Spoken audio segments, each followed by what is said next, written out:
India পরপর 2টা match জিতে নিল আফগানিস্তানের সাথে। প্রথম ম্যাচ তো ইন্ডিয়া জিতেছিলই, তারপরের সেকেন্ড ম্যাচও জিতিয়ে দিল শিবম দুবে। আর এইভাবে টিম ইন্ডিয়া সিরিজ জিতে নিল। তো চলো আজকে ম্যাচ সামারি শুরু করা যাক।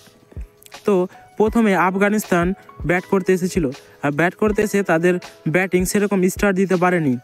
তাদের রহমতুল্লাহ গুরবাজও খারাপ খেলেছিল, তাদের ওপেনারও। আর তারপরে সম্পূর্ণ দায়িত্ব এসে পড়ে 3 নম্বরে ব্যাটার গুলবাদন নাইবের ওপর। গুলবাদন নাইবও যেভাবে তার দায়িত্ব পালন করেছে তা দেখে অবশ্যই খুশি হবে আফগানিস্তানের কোচরা। গুলবাদন নাইব এই ম্যাচে 35 বলে 57 রান করেছিল, খুব ভালো খেলেছিল। আর আফগানিস্তান যে 172 রান করেছিল তাতে গুলবাদন নাইবের অবদান অনস্বীকার্য। আর তারপরে করিম জান্নাত একটু ভালো খেলেছিল, মাত্র 10 বলে 20 রানের একটি ছোট্ট ভালো পারি খেলেছিল। আর তারপরে খেলেছিল মুজিবুর রহমান অলরাউন্ডার এখন বললেই চলে। আর মুজিবুর রহমান কলকাতাতেও আছে, 2 কোটি বেস্ট প্রাইজে কিনে নিয়েছিল কলকাতা নাইট রাইডার্স। তো মুজিবুর রহমান 9 বলে 21 রান করেছিল, আর এর জন্যই 172 রান মাত্র করতে পেরেছিল। অল উইকেট হয়ে গেছিলো আফগানিস্তান টিম। 20 ওভারে তারা 172 রান করে।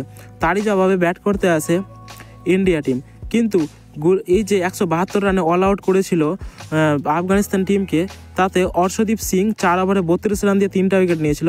রবি বিষ্ণয় 4 ওভারে 39 রান দিয়ে 2টা উইকেট নিয়েছে। আর অক্ষর প্যাটেল যে ম্যান অফ দ্য ম্যাচ হয়েছে এই ম্যাচে 4 ওভারে 17 রান দিয়ে 2টা উইকেট নিয়েছে।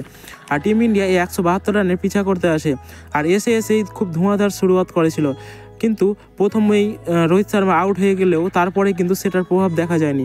এসএসবি জয়সওয়াল মাত্র 34 বলে 68 রান করেছিল। এসএসবি জয়সওয়াল মাত্র 4 মেরেছিল 5টা, আর ছক্কা মেরেছিল 6টা।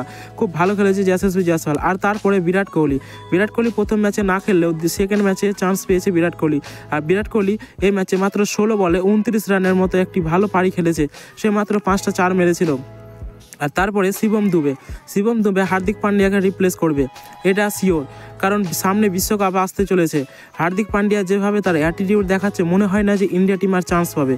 শিবম দুবে মাত্র 32 বলে 63 রান করেছে, 4 মেরেছে সে 5টা, আর ছক্কা মেরেছে 4টা। পরপর 3টা ছক্কা মেরেছিল, যা দেখে রোহিত শর্মা ও বিরাট কোহলি দুজনেই অবাক হয়ে গেছিল। আর তারপরে দ্য ফিনিশার রিঙ্কু সিং মাত্র 9 বলে 9 রান করেছিল একটা 4-এর মাধ্যমে। আর এইভাবে 173 রান করে ফেলেছিল টিম ইন্ডিয়া মাত্র 15.4 ওভারে।